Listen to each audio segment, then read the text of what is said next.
Hi everyone, it's Miss Jones and welcome to our art lesson. This week we celebrate St. Patrick's Day. This holiday originated in Ireland in the late 4th century and commemorates the life and achievements of a man known as St. Patrick. Over time, this holiday has shifted and instead celebrates Irish heritage and customs. Today our art piece is taken and inspired by Irish designs called Celtic knots. Celtic art contains geometric motifs such as spirals and other patterns that loop together to resemble a braid or knot. These designs became extremely popular in the medieval times and were often used by monks to decorate the pages of books called manuscripts. Now today, I'm going to be leading you through how to draw a Celtic knot-like design. Now there are lots of different kinds of Celtic symbols and ways to create them, and this is just one version. So if you like this design and are interested and others like it, then you might want to do some research and look up some other how to draw Celtic knot videos. So let's go ahead and jump in and get started. So what you're going to need today is a piece of white paper. You're also going to need a ruler. We are actually going to be doing a little bit of measuring today, so you might want one that has some numbers on it. There's also another way, because we are going to be creating a square, so that's why you're going to need your numbers. But there's also another way, if you don't have a ruler, that you can always do to create a square piece of paper. And with that, you're also going to need scissors, because we're going to need to cut part of our paper so that our paper becomes a square. You're going to need a pencil, of course, for sketching. And then we're going to be coloring our design, and I'm actually going to show you how to color a design so it looks more three-dimensional. So we've practiced using value and color value before. So we're going to do that again today. So you're going to either need colored pencils or crayons. These ones I think work better for creating value because they kind of do more with pressure. They change the shade or the kind of amount of color with just your pressure rather than markers. So have either crayons or colored pencils today for your coloring. And I'll lead you through kind of how we can use color and value to make our design look 3D, which is really cool. Okay, so that's what you're going to need today. So let's go ahead and get started. So like I said, we're gonna need to change our paper to be a square. So I have taught you how to do the folding method before, where you fold up your corner and then cut off this piece over here, which you can do, and that's totally great and works fine. But today I'm like, I don't really want the diagonal fold line in my picture. So I'm gonna use my ruler to create my square. So I'm gonna try and do just a round number. I'm gonna do an 8-inch square. So on my edge here, I am putting the edge on the number 8. I'm gonna line that up, and then I'm gonna create like a little hash mark on the edge of my ruler. So that's where my line is going to end. And then I'm gonna do the same thing at the bottom of my page, or close to the bottom, and do another one. So now we have our two hash marks, one at the top, one at the bottom, and I'm going to use my ruler to line up those hash marks. So they should be on the edge, and then I'm gonna draw my line, and that is the line I'm going to cut onto. So because we have a piece of paper, we did 8 inches, and if we measure it this way, we can see that it's a little bit over 8 inches. So I'm going to do the same thing on this side.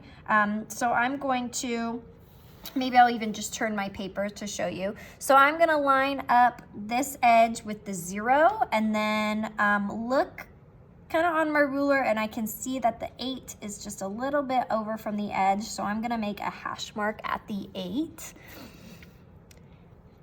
And then down on the line I just drew, I'm gonna do the same thing. So I'm gonna use that line as kind of my edge. And I'm gonna line that up and then put a little hash mark at the 8. So then I have 2 hash marks, and I'm gonna just line those up with my ruler here.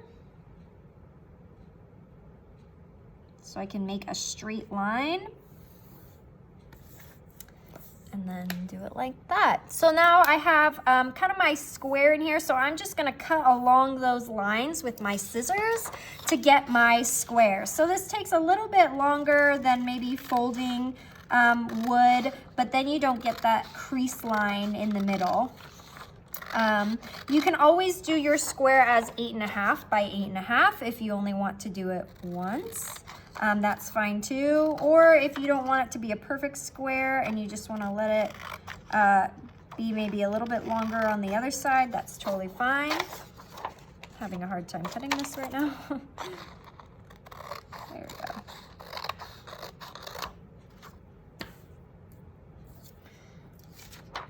Awesome. So I have my piece of paper. I'm just going to flip it over so that my square, I don't have any pencil lines or anything. It's okay if it's not perfectly cut. If it looks enough like a square, that's great. So what we're going to do now is we are going to divide our page into 4 sections. So again, you can always fold your piece of paper into 4ths and that will work. But we're going to use our ruler again, and we're going to actually just measure and do a few more hash marks. So with your ruler, we're going to measure the end. So it should be 8, right? So we're going to divide that in half at 4. So let's create a little hash mark at 4 on this side, and then we'll do it on the opposite side. So now we have hash marks in the middle of our page. So I like to do it on either side because that will make my line more of a straight line. And I'll connect those 2 together there. And then I'm gonna do it on the other side. So maybe I'll rotate it and I'm gonna do it this way. So I'm gonna line up and find my 4 and do a little hash mark on this side.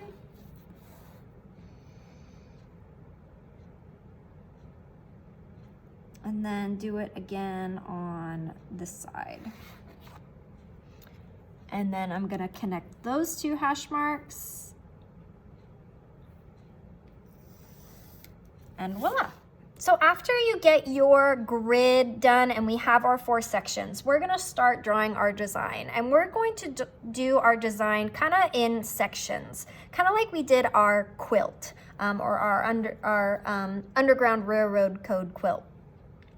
And we're gonna start with the one corner and then do another corner, and all of these will connect in a way to form our design. But it's a little bit easier if you kind of just work one section at a time, because these designs are going to repeat and you'll kind of get the hang of it as time goes on.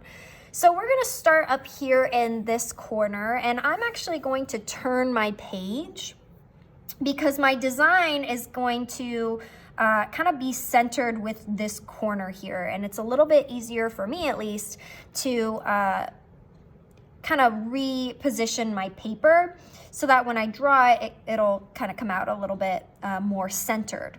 So our design is we're going to do kind of like a heart almost, but when we come down for the middle of our heart, so we kind of did one arch here, we're gonna actually go around and make kind of like a loop.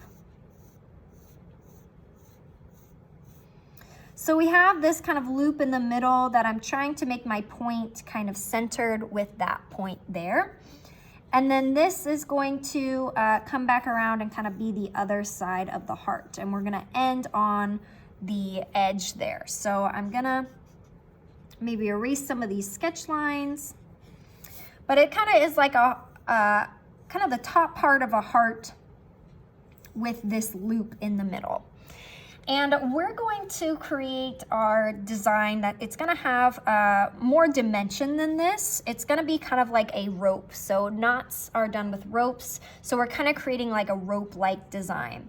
So we're gonna draw a second line that's going to follow these lines that we already did. So we'll follow this and we'll kind of draw a second line around it almost.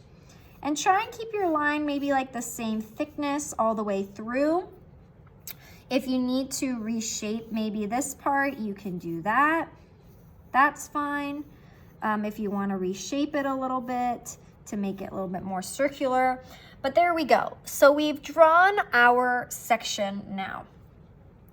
So we're not quite finished. We kind of have our half harp, but there's another part to it. So we're going to draw a straight line that's going to go through this loop onto the other side. So it might be nice if you want to get back out your ruler. And we're going to kind of where this corner meets this edge here meets this corner.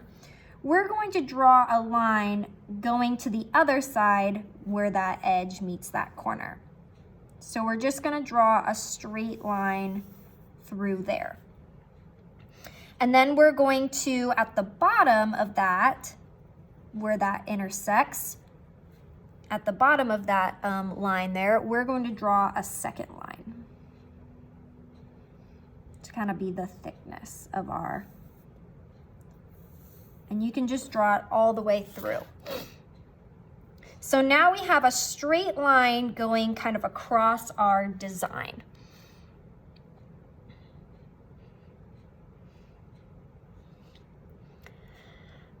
Now, this might look kind of weird right now. You're kind of like, how is this looping? This doesn't quite fit. So we're going to have to erase some of these overlapping lines because right now our design is overlapping and we want to make it seem like this line is going, or this section is kind of going through this loop and that this loop is kind of going around. So we're going to follow this line here, and this line here is going to be in front. So it's going to go in front of this line here. So we're going to erase those two lines that are in the middle of that loop. And I might change that a little bit. But you can see now how just by erasing those lines, now it looks like this cord or rope goes behind itself. So really the key to making anything look like it's in front of something else is by removing lines. So for this one, we want to make it look like this line or this cord is going through the loop. So this loop is going to need to be in front of that rope. And this rope, since it's going through the hole, is going to need to look like it's in front of that other side of the loop. So we've just erased 3 parts to kind of show how our, to show that this line here is going through our loop. And we are almost done. We have a couple edges here that we need to figure out. So let's have this line here. We're gonna have it go in front of this corner, but let's have it go behind this edge here in this corner. So we're gonna have, on this side, on the left side, we'll have the straight line in front, and on this side, we'll have the curved line in front. And there is kind of the basis of our design. So we're going to be doing this design a few more times on each corner here. And when we do it on the corner, we'll attach this design to each other on these edges. So let's go ahead and switch our, rotate our paper so that a new corner is up at the front, up at the top. And let's do one that's next to the design we just did. So we're going to do a similar design. So from this point here where it connects, let's do the same design where we're gonna do kind of our heart, and it's gonna loop around.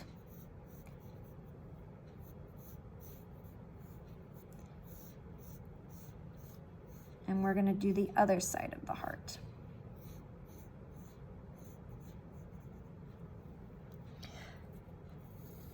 And we can always kind of change it if we need to.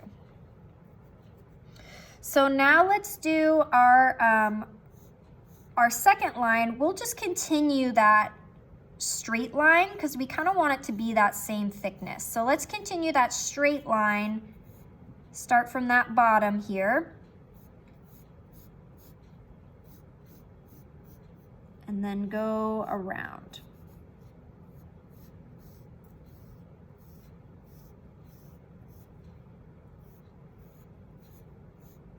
And like I said, it'll get like easier and easier as time goes on. You'll kind of get used to the design, and by the last time you draw it, you'll be a pro at it. So we have our heart there. So now let's go ahead and do our straight line. And I'm realizing that my line might be a little bit low. So I think I might need to adjust my loop a little bit, so that it can make sure it goes through that loop.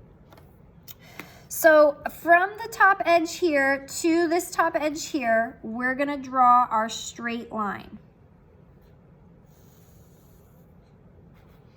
And then from the bottom edge to this bottom edge, we'll draw our second line for our straight loop there. So now there we have it. We have our straight line and our curved line. So let's go ahead and start erasing some of our lines here. So we want our loop, we kind of want this side to always go in front. So we're gonna erase this part here because we want this loop, we kind of always want it to loop in front there. And it's gonna kind of follow the same pattern each time. So we want this one to be open because we want this line to continue kind of straight there. And then this one will erase on this side so that this one overlaps and goes in front. Okay, and our last part is here. We're gonna do the same thing. We want it to come through the loop. So we want it to go through the hole there. So we're gonna erase this part so it looks like this loop is in front. And then we're going to erase this part here so it looks like it's going in front of that back part of the loop. And there we go. And there's our design. So we just finished half of our design, so you can kind of flip it over and see what it looks like so far. It's kind of a design that's gonna a little bit look like a 4-leaf clover, which is kind of cool. So let's go ahead and do our 3rd and 4th sections, and then we'll come back together and I'll show you how we can use color value to make this piece look even more three-dimensional. So we'll come back after we finish our 2 sections and see how it looks.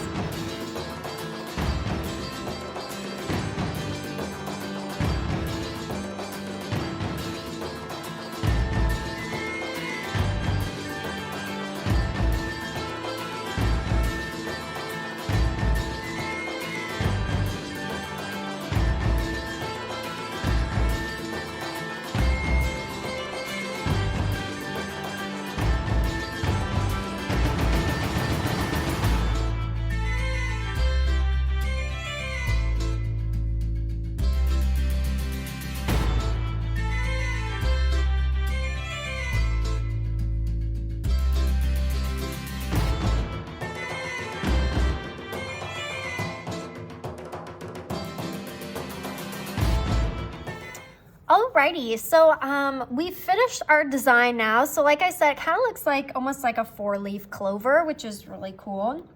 So now we get to start coloring, and I wanted to show you how to use colored pencils or even crayons to kind of give this even more dimension, because it's all loopy and kind of cool how it intertwines together, and we really want to show that this is a 3-dimensional thing. If you don't want to do this technique of how to color it, you can always outline your design and then color it how you want. You can add pattern to it. You could do any of that.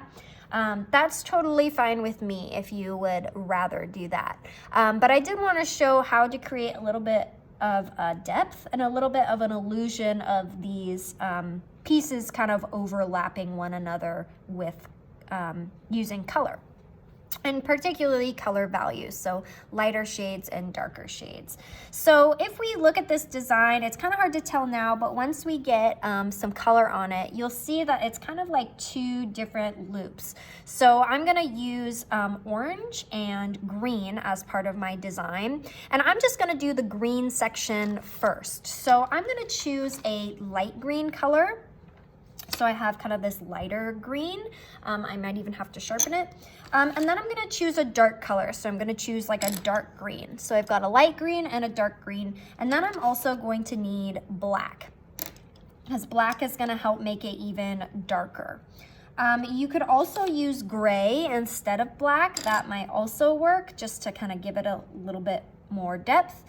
And then for my orange part, I'm going to go with a light orange, and then I'm gonna try this darker orange and see if that works. And if it doesn't, I might use even like a red orange to make it a lot darker. It kind of just depends on how hard I can push and the colors. But this is gonna be my color palette today. For my picture. So I'm gonna start with my greens. So I'm just gonna need my light green, my dark green, and maybe my black or gray. And I'll kind of decide which one I want to do. I might use my gray instead. It might not be as harsh as the black. So you can kind of maybe test both out on another piece of paper and see. But let's just start with the green. So we're gonna start with our light color. So choose one of your loops here. So I'm gonna choose this one. And I'm just gonna color it pretty much all light, like pretty light. Like think about our value scales that we've done. And we want this to be maybe like a 2, like a 1 or a 2. So it's gonna be pretty light kind of all the way around. And it's nice to kind of have like a base color. And especially like a lighter base color, because you can always go darker. Just keep that in mind when you're coloring things. You can always push harder and go darker, but once you go dark, it's like kind of hard to try and go back to being light again. You'll have to erase, and sometimes that won't even help if you've pushed too hard. So start with a light hand and then do it a little bit, and then we'll move on to doing it darker. So just cover it all pretty light. And be really careful about where you color, because we don't want to color over this line, right? We're just coloring our loop. We want to kind of follow that loop. So if anything overlaps with it, like the straight line, we want to kind of ignore that and not color that, right? So we really want to be careful about where our lines end. And if you want to outline it in like pen or pencil first, or pen like black marker first, that might help keep your lines a little bit together a little bit more, and you might be able to tell where your lines start and end, but that's kind of up to you. So I'm gonna just continue to follow this line and to color all the way through this, because I'm gonna have to do this kind of all the way around eventually. All right, so we did our kind of our base color with our green. So we're gonna keep using our light green, and we're just gonna start adding a little bit darker. So start pushing a little bit harder. And where we're gonna add this darker color is we're gonna add it right when it's up next to another line. So when something overlaps something else, it casts a shadow. And we wanna show that that shadow is cast on this piece because there's something over it.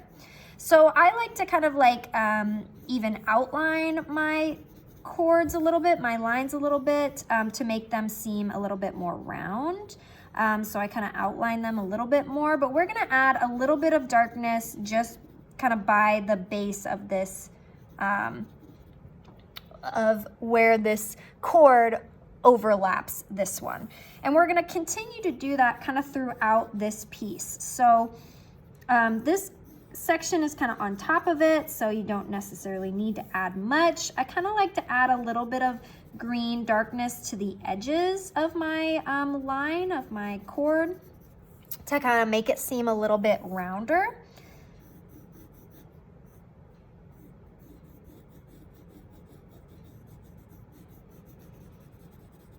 But again, we're just using the light green. And now we've gotten to another loop. So we've gotten to another loop part where this straight line is overlapping. So we're going to start to add our darker color there to kind of make it look like that shadow.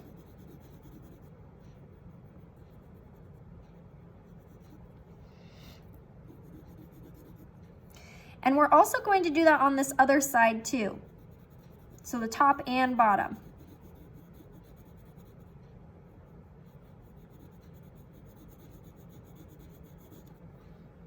And we can even see that this loop is even under, like this line is under itself. So we're going to add a little bit of darkness here.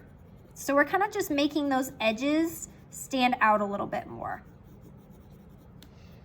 Something like that. So we'll keep going, and anytime there's a line or a chord that crosses itself or crosses another one, we're just going to color that to be a little bit darker. And we'll do that first with our lighter green color.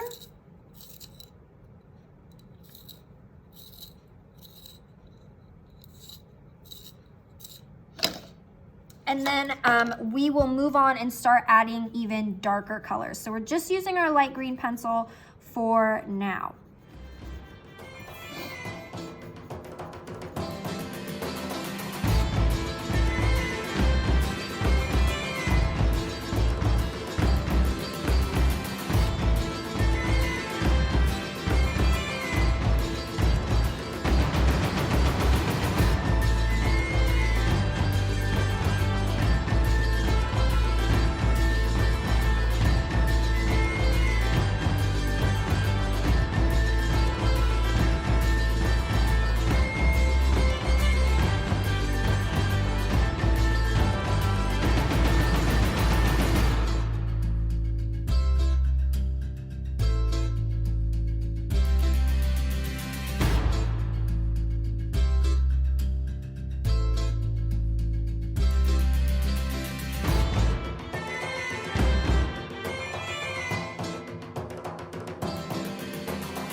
Alright, so I got to the part where I have colored all my light green.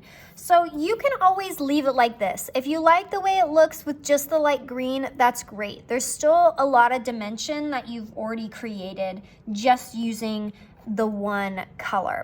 But if you want to add a little bit more and make it even pop, those kind of like crisscrosses pop even more, you can start to add in the dark green and then maybe even the gray, and that will start to make it just like become even more, bring even more depth in. So I'll show you what I mean. So if I start here, I'm just gonna start adding some dark green along that line that I already made darker, right? I used the light to make it dark already. I'm just gonna even bring that in and bring in the darker green, and that'll even make it pop even more. So let's try that in a few other places. So if we come here, we're just gonna add the dark green maybe on the sides a little bit, and then just like really push it down in the bottom there, like right where it overlaps. And then again, we'll try it here. So do that on all of your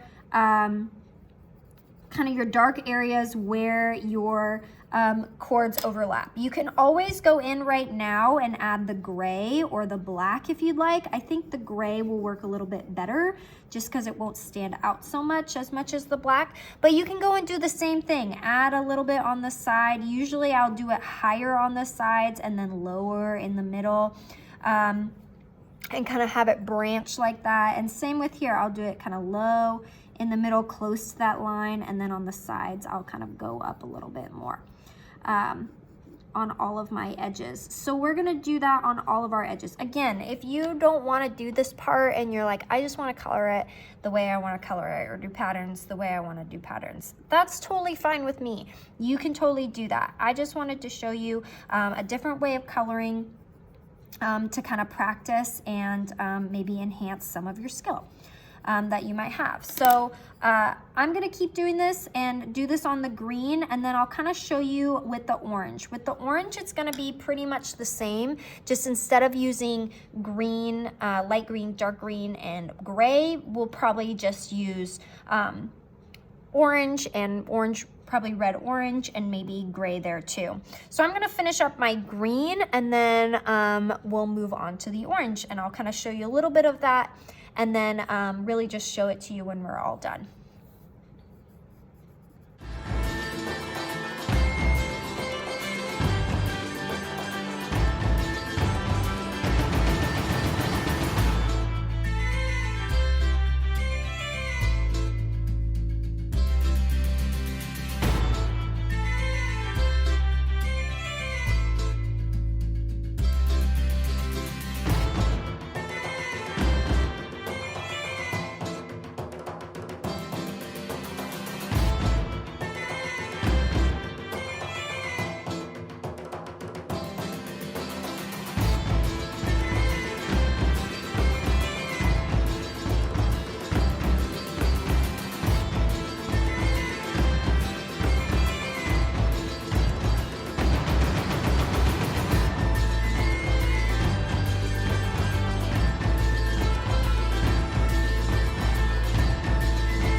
All right, so I finished doing all my green. So I really added some darker tones in there to kind of really bring it out. It looks a lot, the difference between the light and the dark looks a lot heavier on the camera than it really does in person. But so far it kind of gives that cool like 3D look, and I'm really excited to add in the orange. So if you feel like some of these light parts are maybe too light, you can always go in and add a little bit more. Like me looking at it, I feel like, oh no, that's really, really light. Like maybe I want to go and add a little bit more green.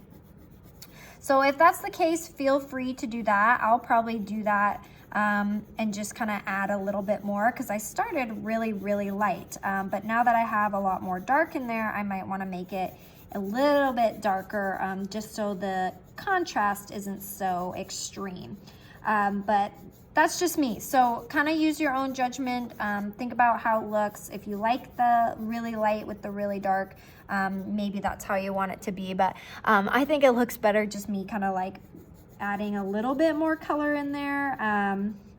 Again, that's just my preference, though I think it just kind of makes it blend a little bit better, which is kind of important for color value. It makes it come together a little bit more.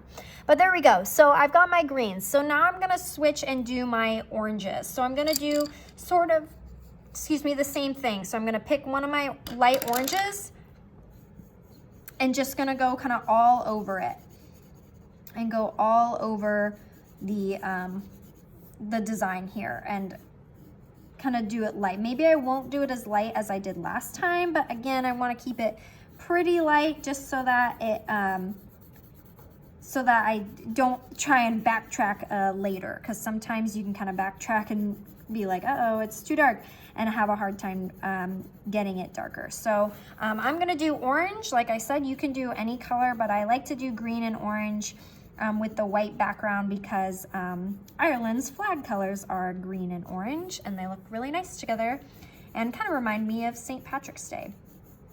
So I'll kind of go through this and show you how, again, I do the value with the orange after I'm done kind of getting my base color down, and then we can finish up our drawing. All right, so I have my base down. I'm gonna still use my light orange, and I'm going to, again, start to go in on some of these overlap places. So right here, my green is overlapping, so I'm gonna add my dark value. So I'm gonna add it darker, kind of go in, make it a little bit darker.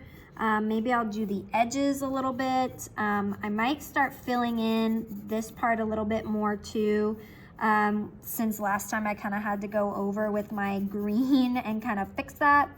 But really we just want to try and make it a little bit darker where it's going to overlap. So you can kind of see me doing that already. So I'm going to fill in this a little bit more as I go. Kind of learn from last time. I might outline the edges a little bit more. And then once I get to the overlap part, we're gonna really push hard and get that orange and kind of that darker orange there. And we're gonna go in and add some darker orange even after this. So if it doesn't quite look dark enough yet, don't worry, it'll get darker. But we're just gonna kind of start increasing that layer. When you want to do color value, it's really, and even value in general, with just like black and white, it really is about layering. If you want to make your value darker, you need to layer your colors and layer your pencil on top of each other. So it can take some time, but it's all about building that that darkness up. Because if you go in too dark, like I said, it can be trouble. So you want to start with a light hand and then just layer to build those tones and shades.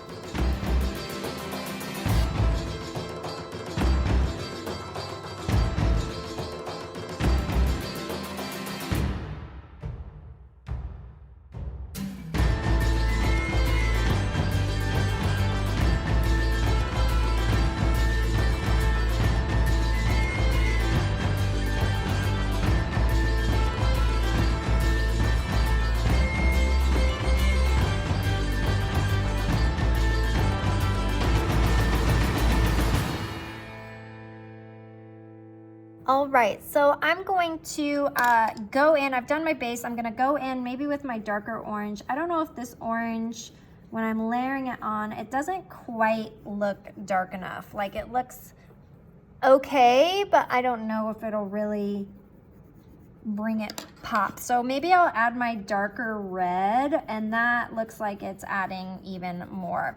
So I think instead of doing gray on my orange, because my orange is a warm tone, right? And gray is a little bit cooler usually. I mean, I could add maybe some gray in there, but I think I'm really going to try and add more of my reddish orange, my red orange, and maybe my gray a little bit rather than this orange here. So you might have to test out a few colors and see how it goes. But for me, I think the gray and the red orange is working out pretty well to kind of give it a little bit more of that contrast. And you can always go in and fill in a little bit more to blend it with that lighter orange. But I'm gonna go around with these two colors now and kind of make it darker. You can kind of see how this is darker than over here. So I'm gonna go in and fix that, and then we'll do our final touches. Alrighty, so I finished my coloring, and this is what it looks like at the end, which looks kind of cool. It definitely looks three-dimensional, like everything is kind of looping around, and I really like that look. It took me some time to add the value and to really give it that depth, but I really think it was worth it. So hopefully you were able to at least try doing some color value. Like I said, if you didn't want to do it this way and you just wanted to do patterns or whatever around it, that's totally fine. You can always outline it in the black pen, and that'll help, and then you can color it green or red or whatever. That's totally cool. My final step is going to be to erase these middle lines. So I have a couple lines that were kind of my quadrants, like my sections. Oops. And I'm going to erase those. So I'm just gonna go in and kind of erase those a little bit. And I might do that next time. I might do that like before I start coloring, because as you can see, I kind of like got a lot of like dirt and green and stuff all over this, and kind of wrinkled my paper, unfortunately, but that's okay. So here's our final product, our Celtic Knot, our, I guess, 4-leaf clover Celtic Knot. It looks pretty cool. I really like this. I thought it was fun and kind of different than a usual St. Patrick's Day drawing. So I hope you enjoyed this too. I hope you found this really cool and useful. And if you like other Celtic designs or liked this activity, look up other Celtic designs online. There's plenty of them out there, and tutorials on how to draw them. So thank you so much, everyone. I hope you have a happy St. Patrick's Day. Bye.